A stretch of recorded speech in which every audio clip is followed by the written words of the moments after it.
Hey everyone, welcome to the Caught by Happy podcast. On today's show, I'm speaking with Sarah McInerney. Now, Sarah is a podcaster herself, and I'm going to tell you right now, you need to go check out her podcast. It's called Facing Fear with Sarah. You can find it, of course, anywhere you get your podcast, but why don't you do that after you listen to this episode? So after you listen to this episode, you're going to want to go check out her podcast anyways, because what she has to say is extremely motivational.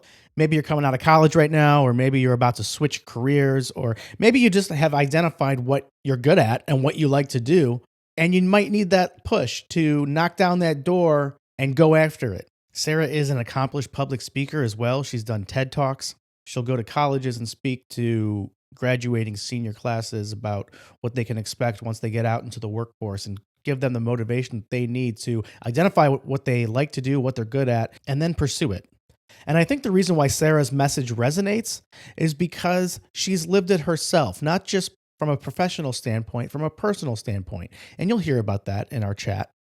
Hey, are you thinking about starting your own podcast like Sarah has or like I have? All you got to do is figure out what you want to talk about, get yourself some equipment, and record some episodes.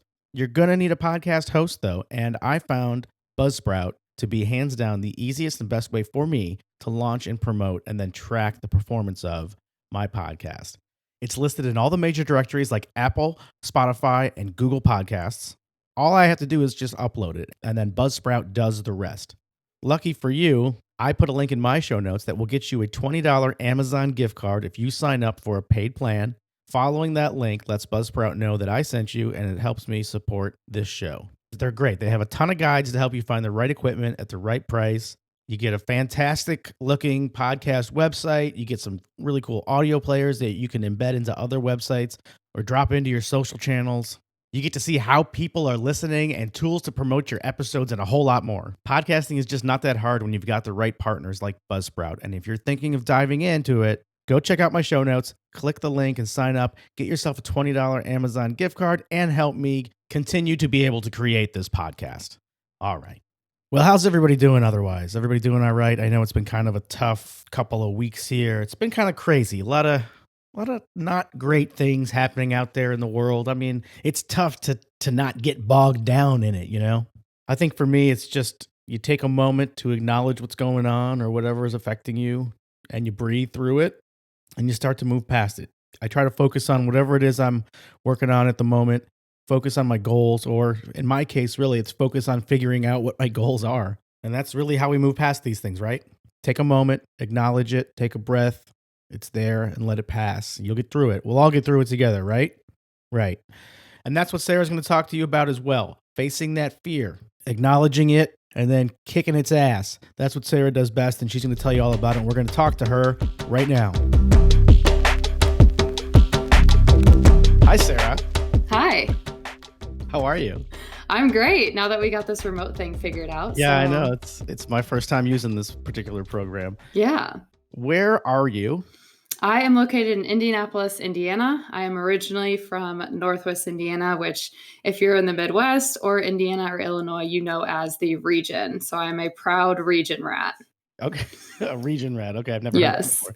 It's the suburb of Chicago on the Indiana side that includes Gary, Highland, Hammond, Griffith, a little bit of Cherville, St. John, kind of that area. So okay. We're very proud to be from there. We love Chicago sports, but we definitely can't claim we're from Chicago. So. Yeah. So don't say you're from Chicago. No. Mm-mm. But you're big Chicago fans. Yes. Okay, cool. I'm out here in Virginia, so okay. I no professional sports near me except for Washington. But I grew up in Buffalo, and I'm a big Buffalo fan for all sports. So I know what it feels like to be cold.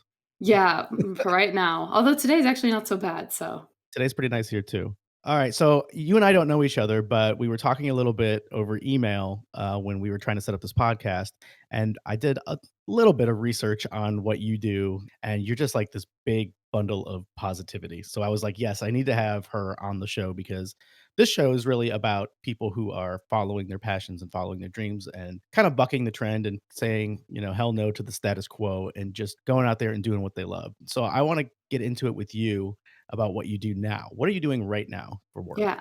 So right now I am the manager of the Finish Line Youth Foundation. We are the nonprofit arm of JD Finish Line, which is a national athletic and footwear retailer chain. You will see us in the malls. On the Finish Line side, we're the big bright blue logo. On the JD side, we're a black logo that's in the shape of a circle. So I have the opportunity to engage employees here in Indianapolis, where our headquarters is, in Boulder, Colorado, where we have a second headquarters, and then also across the country with our many thousands of store employees who work with our customers every day to ensure that they get to help their community and do more than just work inside of a mall. That's a pretty great job. I mean, you seem like you're pretty young. I'm guessing 20s. I am in my 20s. I'm 28 though. So Okay, you're getting up there. Yeah, you're catching me at home working with no makeup, so I probably look younger than I already am.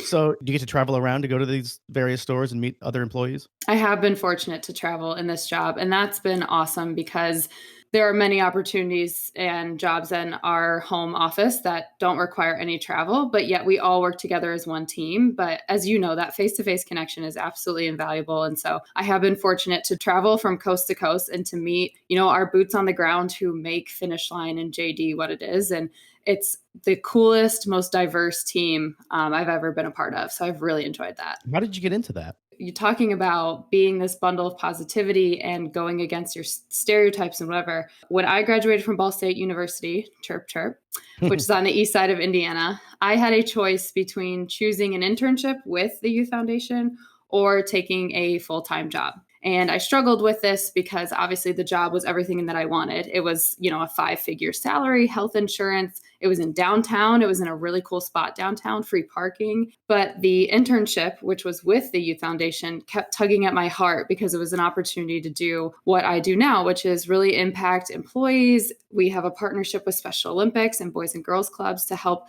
those kids and athletes. And I just kept getting pulled in that direction, but my head was totally going the other way. And so I ended up choosing the internship. And my problem with the internship was that they were not going to give me a job at the end of it. They just didn't have the resources at the time. And so nobody wants to go into something and be like, oh, it's going to be over in 3 months. So good luck. Yeah.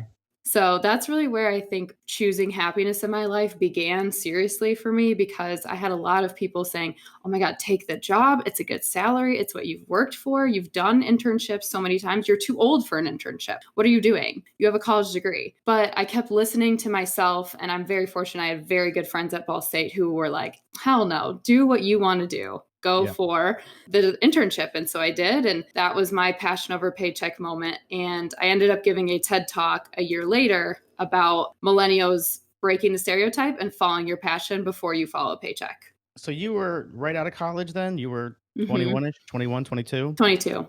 And you decided that, you know what, I'm just going to go do an internship. Was it unpaid?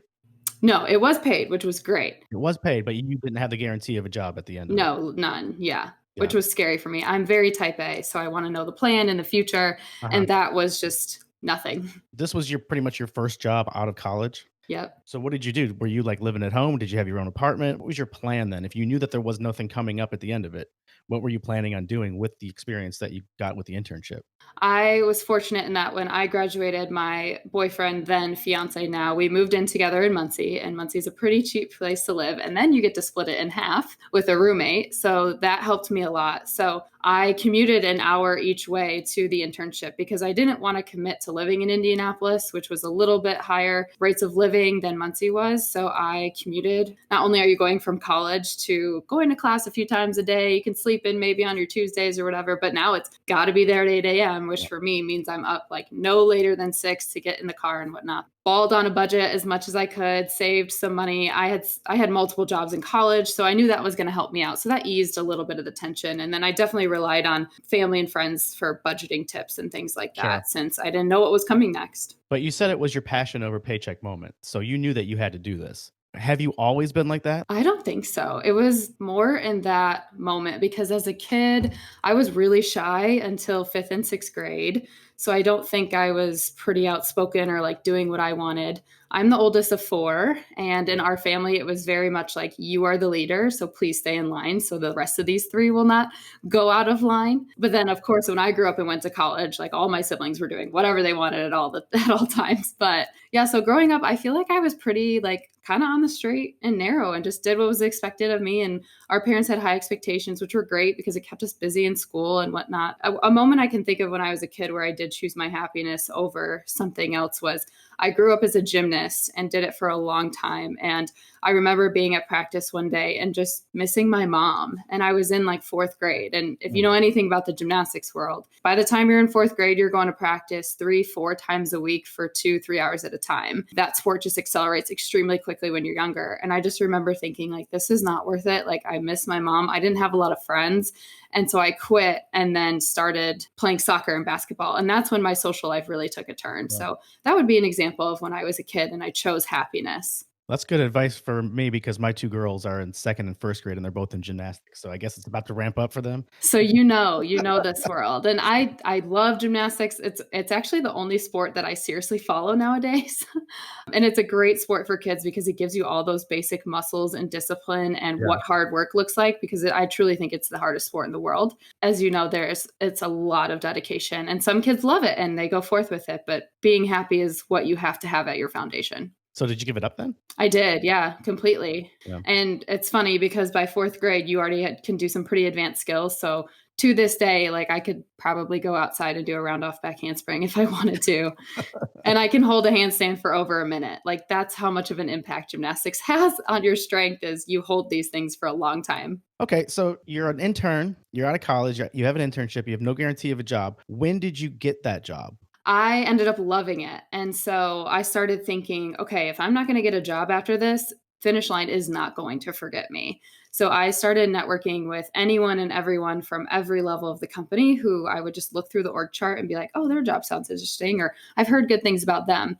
And if you go in with a genuine interest to learn and to talk to somebody and get advice from them, people love to talk about themselves. I mean, look at you and I, we're now podcast hosts, so we want to share that information and people wanted to share that with me. So I went through the summer, obviously doing a really good job in my role as an intern, reaching out to the people I was getting to know and asking if I could help with anything they had going on and just making sure that I went above and beyond anywhere I could. And I remember telling the hiring manager that I will stay here if I have to be a janitor. I don't care. I really like it here that much. How crazy is that to think that you felt like that at such a young age about a company? Like that is super rare. It's got to be. It is. It's extremely rare because in those first few years after college, I saw many of my friends go from job to job to job, which I commend them for because they were not going to sit in unhappiness.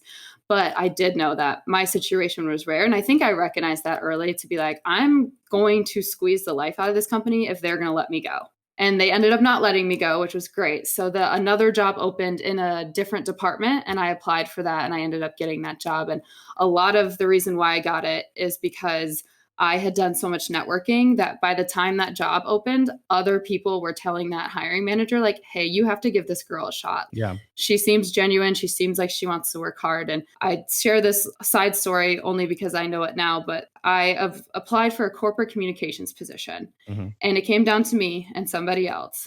I had just come out of college with a bachelor's degree, 3 months of experience at the company. The other finalist was someone with a master's in communication with real world experience. And they ended up choosing me, which is not what it should have been. They should have chosen the other person if they wanted the safe route. But I'm, again, lucky that I was in a place where people believed in, we can hire you for personality and drive and we'll teach you for skill. And that's what happened to me. And it was obviously something that worked out phenomenally. Yeah. How incredibly lucky to have a company culture that recognizes personality and potential. Definitely. And I see our interns every summer. There's a good batch of them that take advantage of every day. And then there's a good batch that kind of just sit and go through the motions. And I truly believe there was luck involved in my story, but I also worked very hard and intentionally to be like, I am going to get the most out of this place for sure. And it paid off for me and ended up turning my passion into a paycheck. When I then, a year later, the Youth Foundation did open up a position. I applied and that's where I am now and have been for a few years now. So that's how I kind of boomeranged back.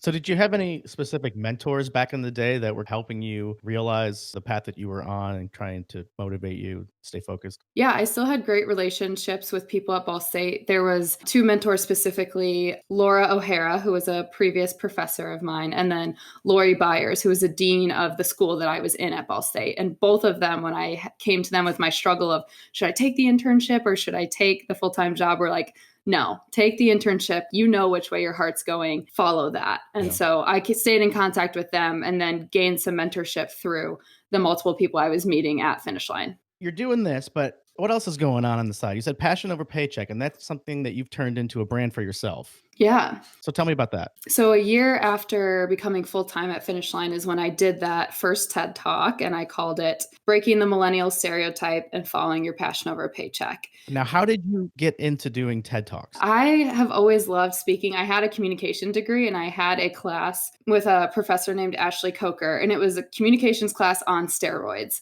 Many people would have hated it, but for me and some other few of us loved it. And she made us do things like she'd be like, okay, you need to give a presentation. We would come in, and then she would literally take our computer and mess up our slides and be like, you have 2 minutes to give this to the class. Or there were days where she would give us random slides and say, you need to present on this. And you had to connect the dots between like a photo of an apple and then a photo of a parking lot and something else. So that really started sparking me of like, I'm enjoying this instead of like Yeah, sweating and being terrified. I Like, love that. yeah, I have some kind of gift here, and I think it's with speaking. So I was doing some alumni stuff at Ball State, and one of the students was like, hey, you're a really good speaker. You should apply for TEDx Ball State. And I've always loved TEDx. So I was like, what?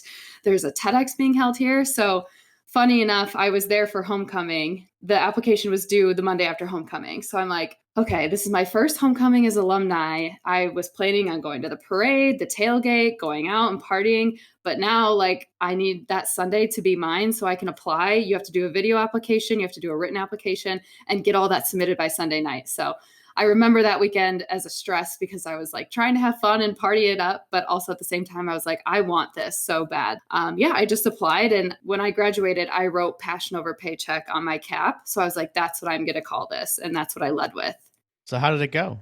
It went really well, actually. I will never forget that moment of stepping onto the stage because for TED, there's like specific requirements. So you can't have any notes, you can't have anything in your hands. You can have a clicker, maybe. You know, there's no breaks or anything, and it's all filmed, and then they put it on YouTube for you. So That's a lot of pressure. it was. And there's a time requirement. I think it was like 12 to 15 minutes. And the longest I had ever spoken by myself before then was like 5, 6, 7 in a class. So it was a little longer than I was used to. Mhm. But it was so cool because I remember sitting and watching everybody else and reviewing my notes and stuff.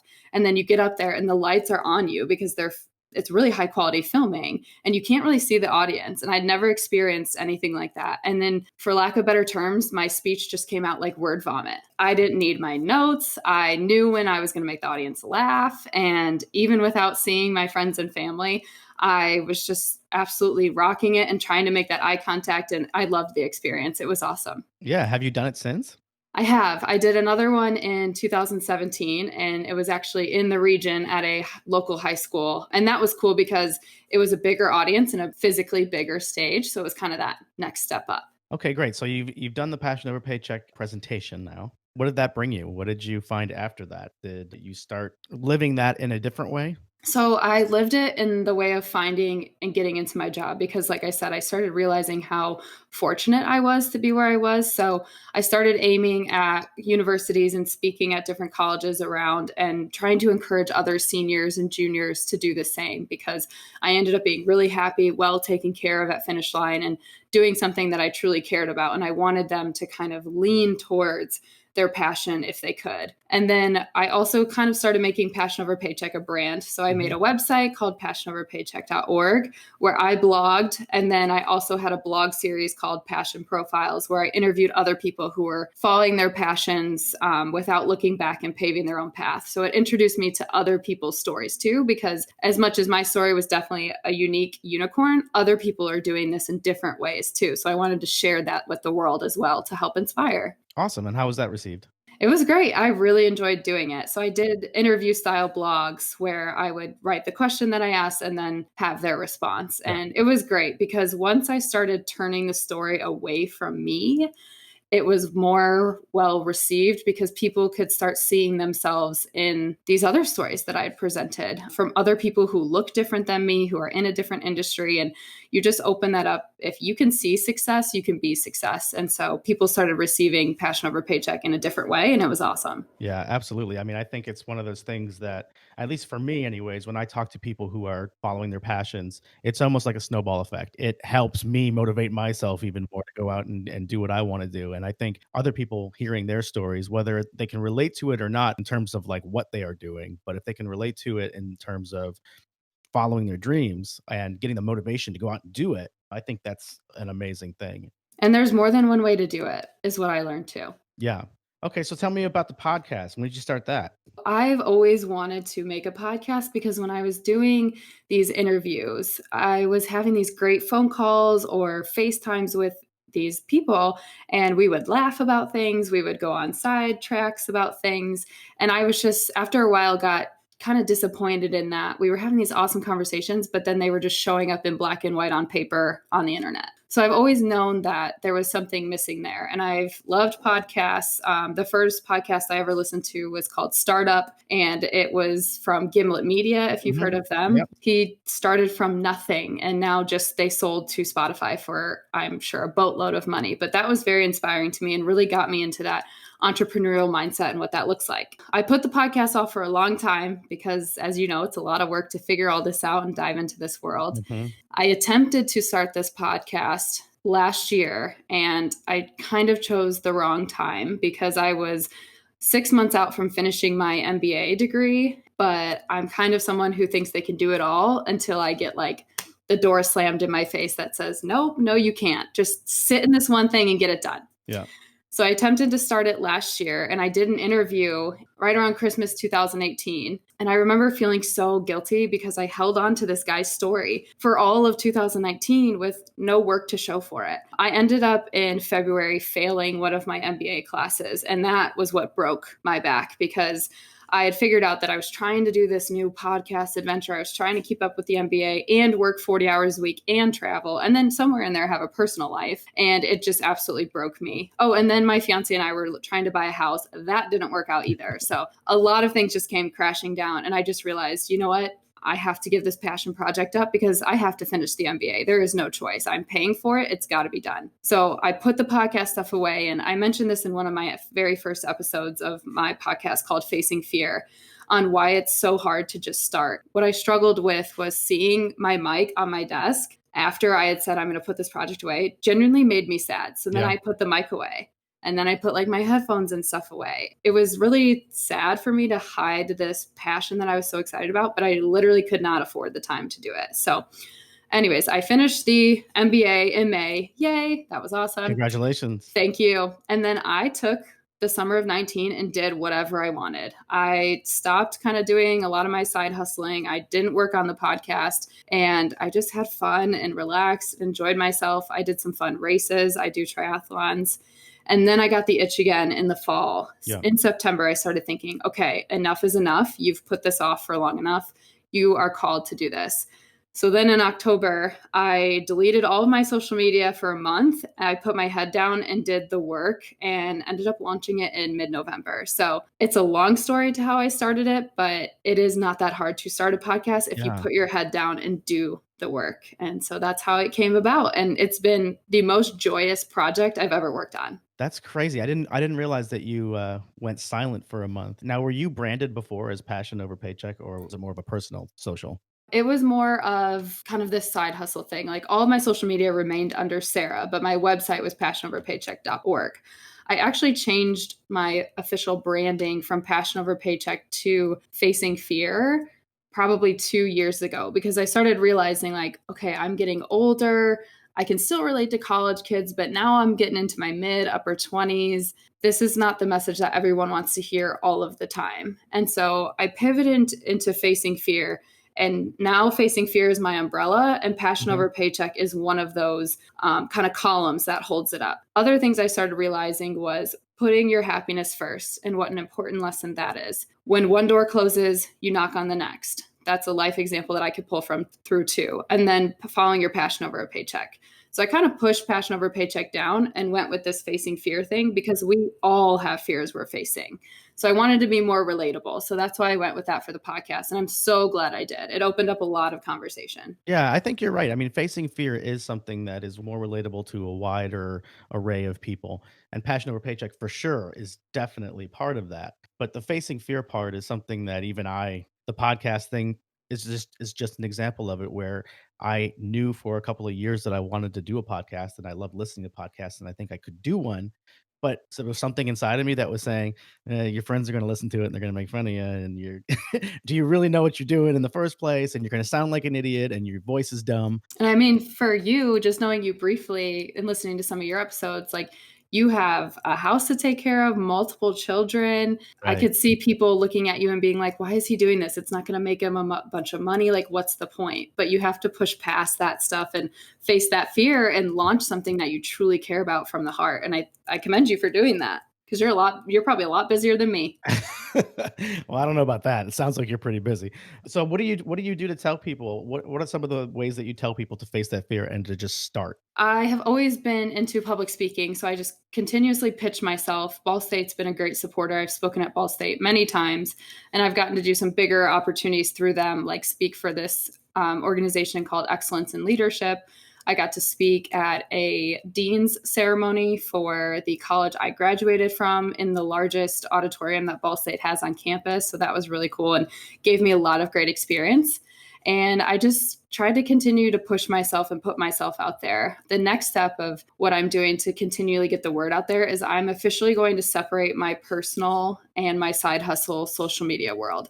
I've always pushed it through me, but I've started to realize that people come to my social media for me and they may not care about the podcast or they may not care about the speaking. And you don't want to turn people away. And there's a fear in, oh, now I have to start all these new accounts with 0 followers. Yeah, but everybody starts somewhere. So let's just go with that. So I'm going to more formalize my speaking engagement endeavors and the podcast. I would also like to start coaching more often as well. I have my CrossFit level 1, and then I'm currently working on my group fitness instructor as well. So, and then I'm a freelance writer for an organization called Fittest Travel, which is all about working out. You're busier than I am. It's fun. So I also want to encourage people to face fear through fitness by doing it while you're traveling, going outside, being by yourself. What does all of that look like? A lot of people are afraid of that. That's kind of another segment of what I want to push. How do you tell them to start facing your fear? Like, what's the first thing that you teach somebody who comes to you and says, I want to start working out or I want to start this project, but I don't know what to do? How do you get them motivated? Somebody at work actually came to me recently because they were listening to the podcast. So that was really cool. I'm sure that, with podcasting, it's hard sometimes because it's a one-way channel where you put this out, but there's no like comment section or they can't like your episodes. So you kind of just are like, I hope everybody likes it. So this guy at work took action and actually was like, hey, do you have 20 minutes? I want to talk to you. And I was like, I have no idea what about. Like, we don't work anywhere near in the same department. We don't do any projects together. And he was like, so I started listening and I have this idea and I want to build a car auction, but then a lot of it would go towards charity. And so my advice to him was, if you're feeling this pull to do this, do your research, do a lot of research, because there is a lot you can find out on the internet from YouTube, all for free. There is no excuse anymore to not be educated about something. So if you're feeling the pull to want to do something and follow your passion, but you're not entirely sure, I definitely don't advise you to just jump off the cliff. Do your research first. And then I would say number 2, put your happiness first. If you're really feeling this, quit sitting there then. Do something about it. Right. Because the moment you actually do something, you'll start to feel better. And then you'll start to feel a little bit of pride. Yeah. And that pride in yourself will push you to do the next thing and then the next. I think it's just getting over that initial hump of getting up and doing it, because once you do that and you realize what that feels like and you start to see some success with following your passion or doing what you love, the next project comes a little bit easier Right. Exactly. because you know what it feels like to get off the couch and do it. And I just talked about this in a recent episode where I think, sometimes feel rare moments of pride in ourselves. And when you do, you have to ride that wave, because the second you stop celebrating yourself and your accomplishment, you're going to go on social media and you're going to see somebody else who's doing it better, bigger, and faster than you are. So lean into that pride that you feel. I think the third thing I would say is to remember that when one door closes, you knock on the next. You know that saying of when one door closes, another one opens. I truly do not believe in that. Doors just don't open for you because you're you. They don't. Know that when one door closes, you have the confidence and the knowledge to get over the hump of fear to go knock on the next. Right. And to just keep going, because doors aren't just going to open. So stop feeling sorry for yourself now and know that you have the strength to go find that next door. Yeah, that's fantastic advice. Yeah. Thank you. So what's coming up for you in the future? Where are you planning on taking this? What are your goals for fighting fear? Yeah. So, one thing that caught my attention about your podcast being called Caught by Happy and following your happiness is that I recently went through a very internal journey lately where Finish Line has been my number one love for 5 years. And it's been my source of joy, challenge, friends, relationships, Mm-hmm. happiness, obviously money. And so it's played a huge role in my life. And from September to December, I started going through this period at work where I was just kind of crabby all the time. I wasn't contributing like I usually was. I was kind of butting heads with my boss more than we ever had. Mm-hmm. And I started realizing like I don't really enjoy waking up and coming here every day. So my first thought was get another job, find another organization. Like it's obviously time for you to go. You've been here for 5 years, move on. So I started looking around and that still wasn't doing it. Like I couldn't find anything that I really liked or anywhere that was worth jumping the ship for. And so I started journaling like crazy. If I had 2 minutes before a meeting, I would just journal how I was feeling. And so I was doing that every day to really learn about myself and why am I feeling this way and what's going on. And then I was, in November and December in the middle of doing season 1 of my podcast and absolutely loving it. And people are talking about it and it's going really well. And I'm so proud of the stories and the people who have come on.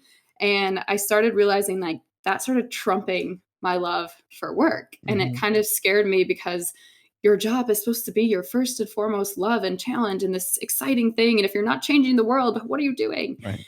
And that stereotype just really was hitting me hard because I've been talking about that for so long. I come to this conclusion at the end of the month in December that it just isn't my number one anymore. And that's okay because a lot of people go to work every day and don't love what they do. They don't enjoy showing up every single day, and that is okay. Mm-hmm. And so, with being caught by happiness, I have started leaning into what I really want in the future. And my ideal world is that I'm a coach in fitness. I want to do more freelance writing. I love writing.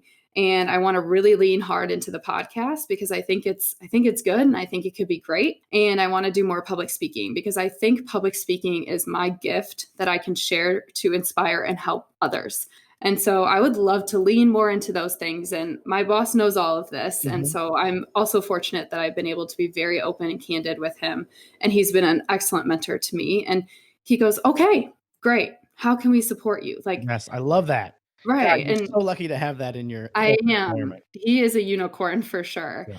But I just came to realize that, if I go to work and I do 100% of my job, that's okay. I've given 110% to this company for 5 straight years. And I've talked about it and I've lived it and breathed it. And I'm just going to go give 100%. And that's okay. That's great.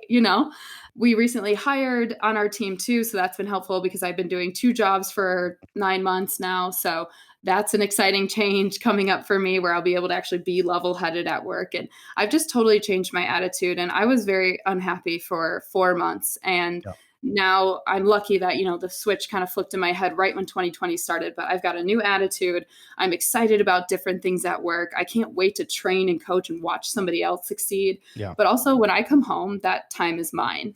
I'm leaning into these side projects. And then somewhere in between, I'm getting married in May, going on a honeymoon in October, and hopefully running a marathon in November. So Wow, congratulations on the marriage. thank you.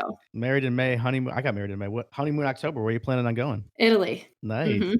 And then the marathon. Have you ever run a marathon before? No, I have not. I have done 4 or 5 half marathons. I've always wanted to do a marathon, and I am kind of leaning into this. Why not now?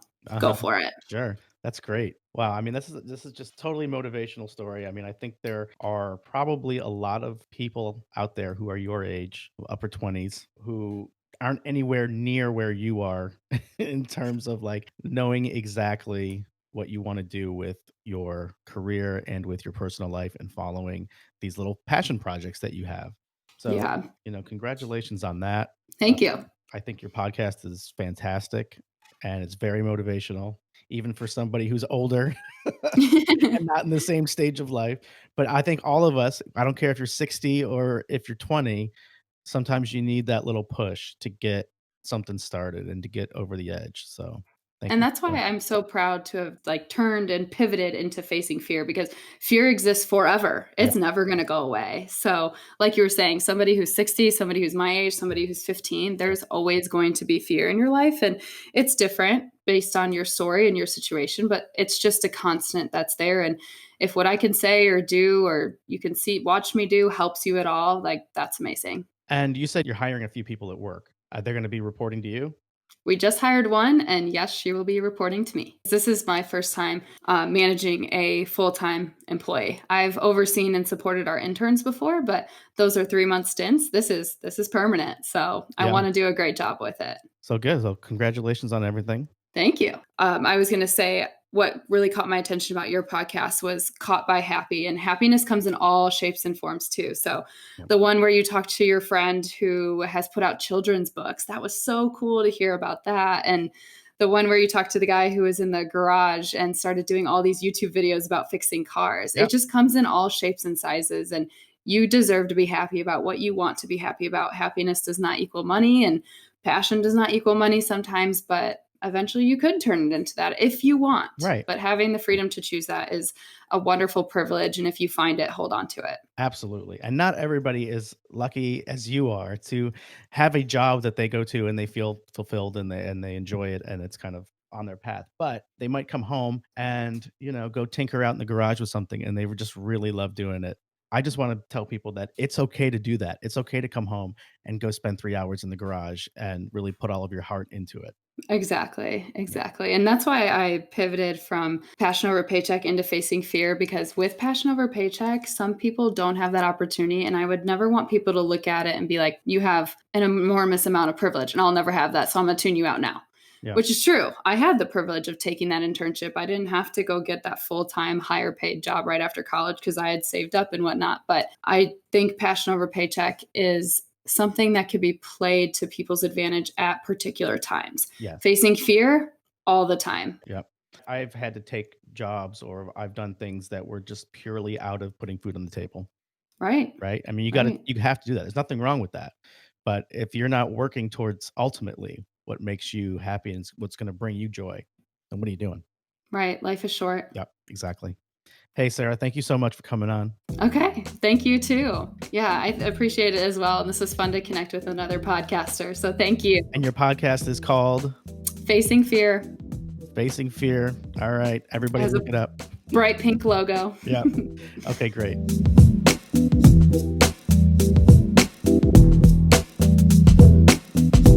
All right. What an inspirational and motivational story that she has. She's got an unbelievable drive to succeed, and I think it's contagious, and that's why I think you need to go check out her podcast. That's why I need you to check out her site and read her blog, sarahmcinerney.com. Of course, I'll put a link in the show notes. You know that. You know I will. I really enjoyed my chat with her, and I hope that Sarah has a wonderful marriage. Like she said, she's getting married in a couple of months, going on a honeymoon in October. So I wish her all the best from a personal perspective, but I also wish her continued success in her career. I think whatever she puts her mind to, whatever she wants to do, she's going to be able to just crush it. And with the type of attitude that she has, she is going to absolutely nail it. So good for her. Thanks for talking to me, Sarah. I really appreciate it. And I appreciate you sharing some of your inspiration with my listeners. And I hope my listeners go over to her podcast to soak up some more of it. Don't forget, if you have a story that you want to share with the audience, of course, you can reach out to me, caughtbyhappy@gmail.com, or DM me on one of the social channels. Let's hear about it. Let's talk about it. Let's get into what makes you tick. What makes you happy? What's your passion? What are you fighting for? How are you facing fear?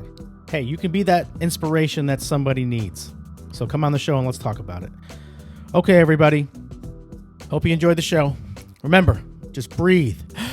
Breathe. Let it go. Bye-bye.